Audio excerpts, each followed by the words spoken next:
tarde, Brasil! Sejam bem-vindos! Programa começando e promete, hein? Eu tenho certeza que você vai ficar com muitas dúvidas aí hoje na nossa pauta, hein? Sabe por quê? Pois é, elas vão dizer para vocês que chocolate faz bem. Olha que peso na consciência, na culpa, né, que a gente carrega com o chocolate. Pois é, mas olha as convidadas de hoje. Por isso que eu vou liberar o telefone primeiro. 2578-6000 tá liberado. Se quiser ligar, fazer uma pergunta para qualquer uma das convidadas, é só ligar. 2578-6000, liberado.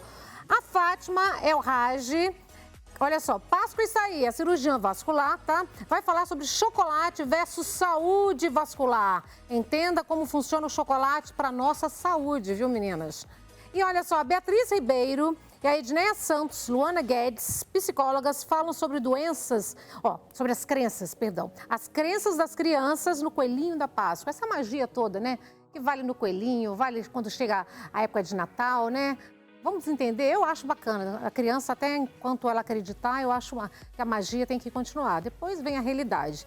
E vou contar das minhas filhas também. Mila Camargo, personal organizer. Olha só, já presta atenção como que tá aqui, hein? Vai dar dicas preciosas sobre como cuidar, ou melhor, organizar a sua casa. Porque você sabe, né? Uma mente organizada diz que o nosso armário, a nossa casa, diz como tá as nossas emoções, né? Que nós estamos por dentro, né? Mas só vem comigo, 2578-6000. Bora, Brasil! Vamos começar esse programa com essas mulheres maravilhosas. Bem-vindas todas vocês, chiquérrimas. Obrigada, Nani. Obrigada. Prazer mesmo. Você é? Eu sou a Beatriz. É a Beatriz. Isso. Bia, e aí, Bia? Vamos falar um pouquinho. Psicólogos falando sobre as crenças das crianças nos coelhinhos e em outras datas também, né? Natal também, que eu acho que também dá para entrar. Abrange, não é? Com certeza. Uhum. Sejam bem-vindas. O que Obrigada, vocês pensam, por exemplo, devem ser mães também, algumas aqui, né? Quando fica essa magia, quando que a gente deve deixar? Como que funciona na mente de uma criança? Eu acho que é importante, Nani, a gente começar a dizer, é até uma preocupação muito comum, né? Sim. Até quando alimentar essa fantasia no meu filho, na minha filha, né? O que é o ideal? Vai chegar um momento que a criança ela vai começar a ter um raciocínio lógico, né? Geralmente entre os 6, 7, 8 anos de idade é quando ela começa a ter esse raciocínio, né? Até então, a fantasia é o que faz essa criança até perceber o mundo que ela está, né? Mas não é fofinho, deixa eles acreditando? Com certeza. Você está na ingenuidade, né? Na pureza? Sim. A gente precisa pensar que o cérebro infantil, ele é imaturo, né? Então, é a forma dessa criança de se organizar no mundo. Ela ainda não tem um raciocínio lógico formado, né? Então, é através da fantasia que ela aprende, que ela se percebe nesse mundo, que ela é capaz de aprender sobre regras, sobre empatia, sobre até alguns valores pessoais, né? Através desse lúdico, dessa fantasia. E se a gente parar para pensar, Nani, até nós adultos fazemos muito Claro isso, que fazemos um monte né? de fantasia. Fazemos tanto, né? Que às vezes a gente até tira o pé do chão. Exatamente. Olha como a gente aprende com as metáforas, né? A gente faz algumas metáforas, algumas analogias, até para a nossa aprendizagem adulto. Então, é o que acontece também com o mundo infantil, né? A gente deixa, então, telefone liberado, viu, gente? 2578-6000. Nós deixamos os nossos filhos, sobrinhos, eles deixar até o limite dele. E como que a gente faz? A gente alimenta cada ano esse sonho, essa magia que é, por exemplo, o coelhinho da Páscoa. Como que a gente conduz isso? Qual é o certo? É importante dizer, Nani, que não existe o certo ou errado. Né? É o que funciona na minha família ou na sua família. Então, o que funciona na minha família pode ser que não funcione na sua e tá tudo bem você alimentar isso na criança. Automaticamente, a criança vai começar a despertar e começar a perceber que tem coisa errada. Eu tenho uma filha de 8 anos, a Laura, e o ano passado no coelhinho ela falou, essa patinha tá meio estranha, né, mamãe? Então, ela já começou a perceber que tem coisa errada ali. Então, é natural. Vou falar uma coisa agora que é entre nós mulheres, hein? Ou trabalheira, que a gente acordar na madrugada, ou era com a pasta de dente, ou para fazer aquelas patas ali. Mas... O guache. O guache. Geralmente, essa fantasia, ela acontece dos 3 anos até, a gente fala, até uns 6, 7 anos, né? A partir dos 7 anos, a criança, ela começa a ter o raciocínio lógico. E aí, ela começa a despertar, e aí ela começa a trazer essas dúvidas. Será que o coelhinho existe? Será que o Papai Noel existe? Você sabe o que a minha falou para mim? Agora ela está com 12, né? Quando ela não quis o coelhinho da Páscoa, ela falou assim, mas vem cá, se é coelho da Páscoa, né? por que coelho da Páscoa? Coelho não bota ovos. Então, como que um coelho vai botar um ovo? Não poderia ser uma galinha da Páscoa? Por que colocaram um coelho? Então, ela não entendeu. Aí, ela teve essa... Já começa a separar o real da fantasia. Da fantasia. Ela falou assim, mas por que colocaram o coelho como símbolo? Sim, e o Papai Noel, ela descobriu por causa do relógio. Tinha tá usando um relógio do Papai Noel. Mas que Papai Noel tá assim? Por que tem tantos Papai Noel? Por que eu vou no shopping e tem um Papai Noel? Na minha casa chegou um Papai Noel? E por que cada um é de uma cor? Esse é o raciocínio lógico, entendeu? Essa já é a formação do raciocínio lógico. As crianças começam. E é natural, às vezes ela ouve um amiguinho falando que o coelhinho da Páscoa não existe, ou que o Papai Noel não existe. E aí começam a aparecer as dúvidas, né? Essa inquietação da família existe. Estimulo ou não estimulo? E aí? A gente já sabe que é certo para cada um. Exato. Mas eu acho que tem que deixar a criança ser criança. Viver essa fase, né? Exatamente. E é um momento, Nani, importante para você aproveitar a oportunidade de ensinar algumas coisas dentro das suas crenças, tradições, ensinar algumas regras. Por exemplo, a minha filha sabe que só no domingo de Páscoa que ela vai comer o ovo de Páscoa. Então, é um momento de você inserir algumas regras, ensinar muita coisa para a criança. Já aprende a lidar com a emoção, né? Exato. Já tem que esperar o domingo para poder comer o ovo. Então, já está trabalhando a ansiedade, Exato. né? A resiliência. E a caça aos ovos, hein, gente? Desespero, hein? São várias oportunidades de incentivar, né? Tem caça aos ovos, jogo de memória, que dá para adaptar com o tema de Páscoa. Siga as patas. Então, tem vários joguinhos aí que dá várias uns brincadeiras. joguinhos que vai trabalhando, né? Sim. Agora, a criança, antigamente, ela era mais ingênua, né? Na minha geração, pelo menos, a gente era muito bobinha. A gente acreditava... Nossa, eu acreditava em Saci Pererê. Por muito mais tempo, né? Quando tinha um rodamuinho ali, eu achava que o Saci Pererê estava ali, se eu jogasse uma peneira, eu ia pegar. Era assim, a gente era muito ingênuo, muito ingênuo. Até porque eu nasci em Minas Gerais, era diferente de uma criança da capital, né?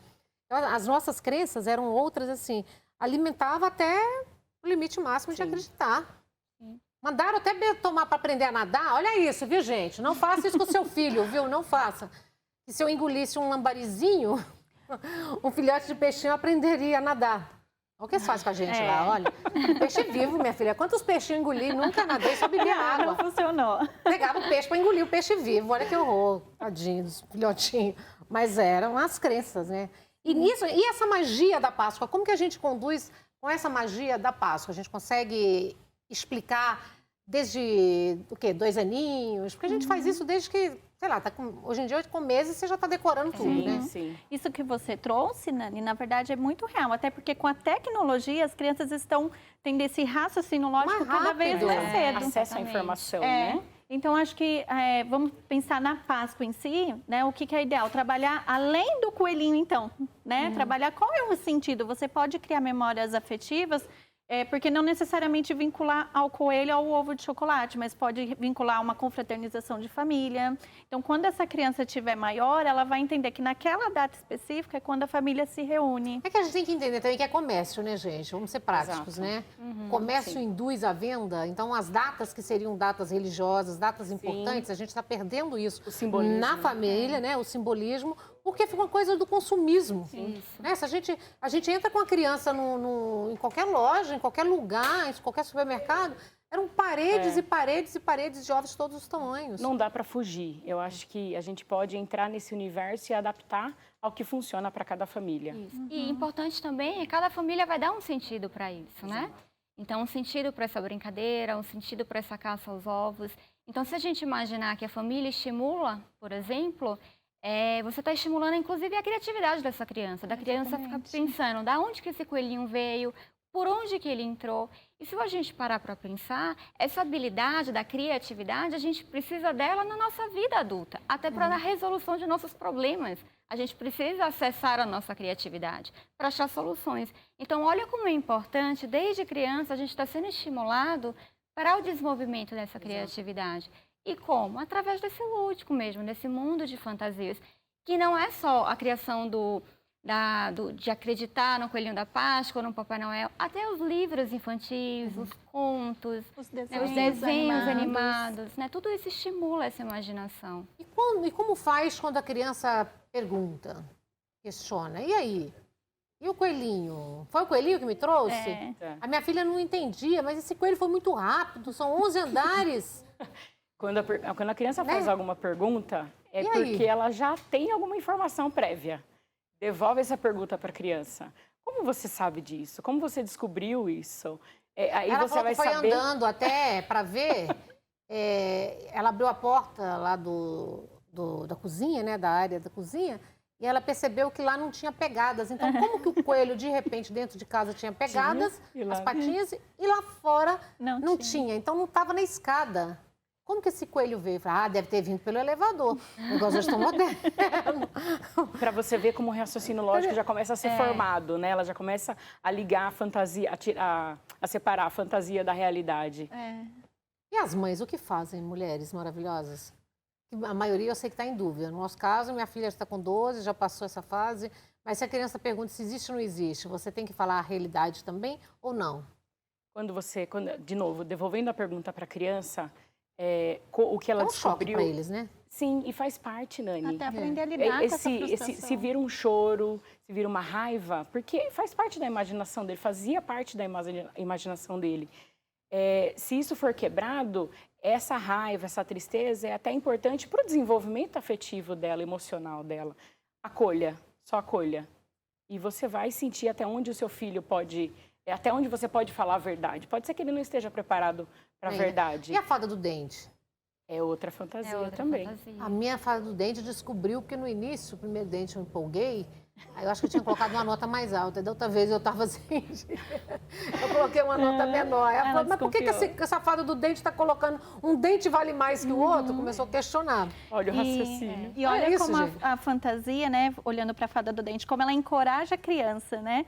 No sentido que a criança, às vezes, ela cria até uma coragem para tirar aquele dente ali que tá molinho, Exatamente. porque a fada do dente vai vir buscá-lo. Então, olha o quanto a fantasia, de fato, ela é importante, né? Para trabalhar as emoções, resiliência. né? E se você parar para pensar, para perceber, você contando essa história, você abriu um sorrisão. Olha a memória afetiva É também, engraçado, né? Porque na segunda vez eu coloquei uma nota menor, aí ela já reclamou. Não, eu tinha colocado R$100.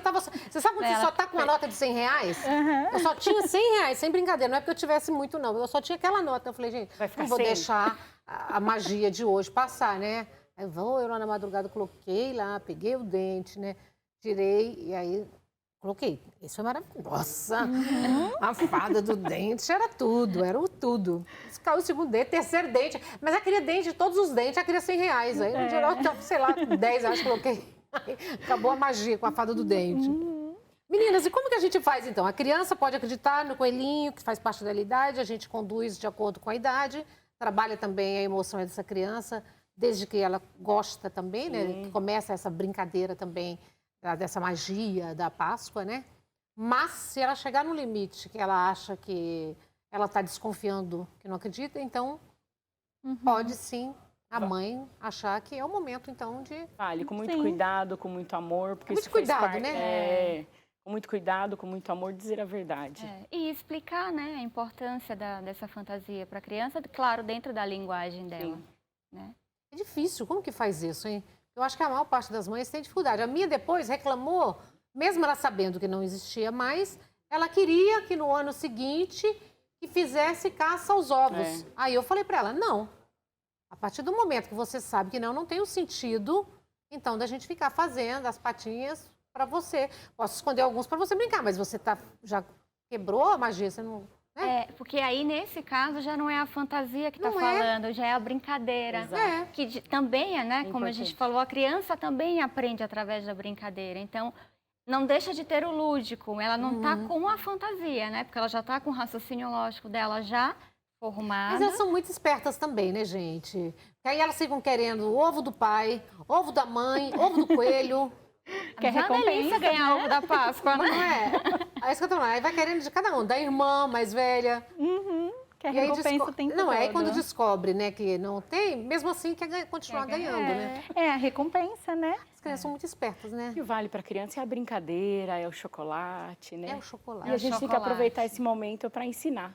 E como pra nós trazer trabalhamos isso também, como a gente pode conduzir as famílias dentro dessa realidade para essas crianças? Porque muitas famílias também não entram nessa brincadeira, não entram nessa magia, e a gente vê que muitas crianças também ficam uma certa frustração, né? E de repente tem escolinha, convive com outros. Sim.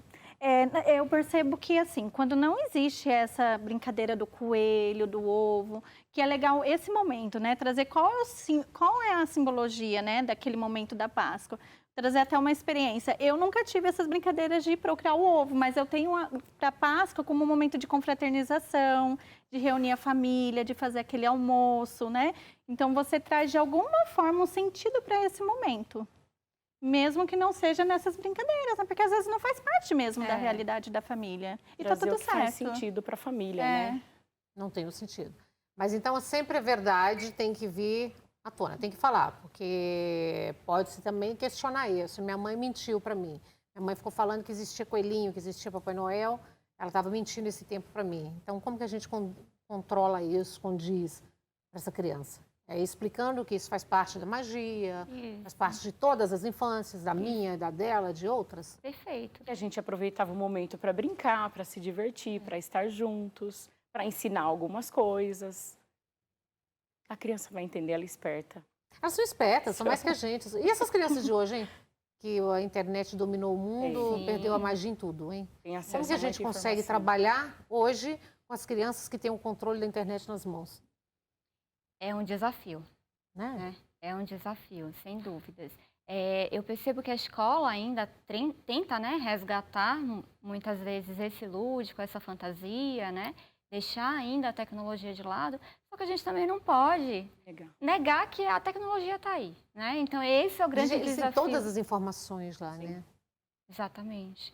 Nani, mas eu costumo dizer que a base, se a base foi feita, a criança ela vai ter contato com informações externas, mas a base formada dentro do que Até funciona... que idade? Vamos lá explicar para a mãe, Eu acho que a criança consegue ficar no leito da família, é o que a gente conversou, até uns 6 anos. 6. A partir dos 7, 8 anos, ela desenvolve o raciocínio lógico. Então, pode ser que aí que ela comece a te questionar mais. Ela vai trazer informações dos amigos, da escola, do mundo que ela vive externo. E por que os pais estão perdendo muita mão hoje nesse diálogo, gente? Vocês são profissionais, vocês sabem disso. Estão perdendo a mão, porque o fato deles terem muitas informações, ao mesmo tempo, quando os pais, com a pandemia que veio também, ao invés de unir mais essas famílias, parece que distanciou. A aula online parece que veio como um furacão dentro de casa, né? Então, as crianças ficaram mais agressivas, mais respondonas, mais, né? Eu achei que mudou para pior com isso. Nani, nós vimos uma época onde se não podia nada, como você comentou da sua infância, e hoje nós estamos numa época onde se pode tudo. Então, isso gera muita insegurança, isso gera muita ansiedade. A polarização, né? Exatamente. Ou não podia nada. Não podia nada, eles podem tudo. E questiona.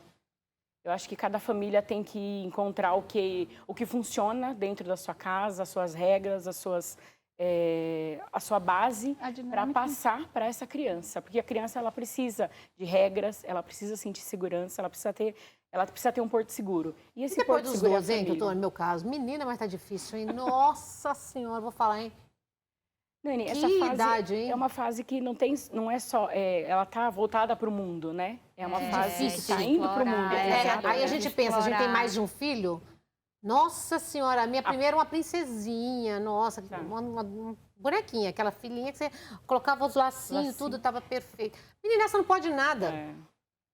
Essa geração... Aprendendo a lidar, né?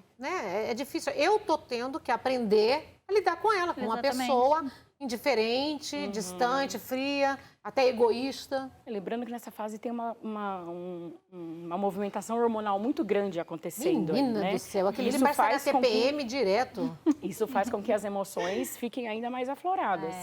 Então é importante olhar, entender essa parte hormonal que está acontecendo para você até quantos anos, só para saber mesmo? Essa parte hormonal aí? Hormonal? Difícil. Até uns 15, 16, talvez? Minha amiga, que notícia boa que você me deu. Tranquilo, Nani. Tem alguns quase, Nani. Falta pouco. Só 4 anos? Eu adorei. Por favor, preciso das redes sociais de vocês, que eu vou seguir, acompanhar, perseguir vocês para as dicas. E tá difícil mesmo, hein? Na verdade, tem até alguns estudos que falam a adolescência em si vai até os 22. Pelo amor de Deus, gente. Mas vamos pensar nesse boom hormonal. A minha última esperança é aquela lá. Qual é o seu nome? Luana. Lu, minha esperança é você. Pulou para mais 4 anos, jogou já para vai no 22. Eu já vou falar até de uma adolescência tardia que já estão falando até depois dos 30, né? Mas assim, vamos pensar que até os 15, ela ainda está nesse processo de identificação, né? De mudança Elas física. querem agredir Depois também, né? estabiliza. É a os fase hormônios, de né? a criança tá muito no seio familiar, o adolescente está fora e depois a gente volta, né? Eles jogam muito, gente. Eles jogam com pai e com mãe, para ver onde dá mais, quem favorece mais. Eles não estão aceitando não. Eu sou Sim. muito de falar não, Sim. de dizer não. E o pai não diz nunca não. Dificílimo. Então, assim, eu vejo que eles sempre vão para o lugar que está mais fácil, mais cômodo, mais confortável, dentro dos limites deles. Então, tá sem limite. Agora, não adianta, é até uma dica para os pais aí que estejam separados, não adianta, vocês têm que entrar num acordo sozinhos Perfeito. e conversar. Não Exato. não dá. Relacionamento que está numa separação, não dá para a mulher, para a mãe falar não e você vem, o pai fala sim. Perfeito. Não dá para o pai falar não e a mãe vai lá e fala sim. Não podemos misturar isso, está destruindo né, a cabeça das crianças, porque Fica eles vão sem no fácil. base, fica sem base, que é super importante para a criança, para o adolescente. Não é pro ser amor, né, humano. gente? Não é amar, não é amor, é ensinar, né? É. Como que eu consigo as redes sociais de vocês? Sua rede social? @Totum Psicologia. Totum Psicologia? Isso, Totum. Totum. Isso, psicologia tudo junto. Tudo juntinho. Tudo juntinho. Até os 22. Muito obrigada. E você, qual é a sua rede social? Na verdade, as É da três clínica. é da É a mesma? clínica. É da É a clínica. mesma Mas rede ninguém quer social. deixar um pessoal? Não, a gente Só está mesmo? 100% Então vamos colocar voltado para a clínica. Na tela, João, vamos lá. Ah, tá no rodapé aqui, ó. E o nosso telefone Esse é o 11, telefone? Isso, 9128-0572. Vocês trabalham com qual a faixa etária, mais ou menos? Nós somos uma clínica de psicologia. Aqui não, então não tem idade. Não Não. tem. Vocês fazem esse trabalho para adolescentes? Também. Atendemos todos os A gente públicos. pode mandar e deixar um mês lá de férias? De 3 a perder de vista, nós atendemos. Podemos deixar um mês de férias lá? A gente pode pensar num programa.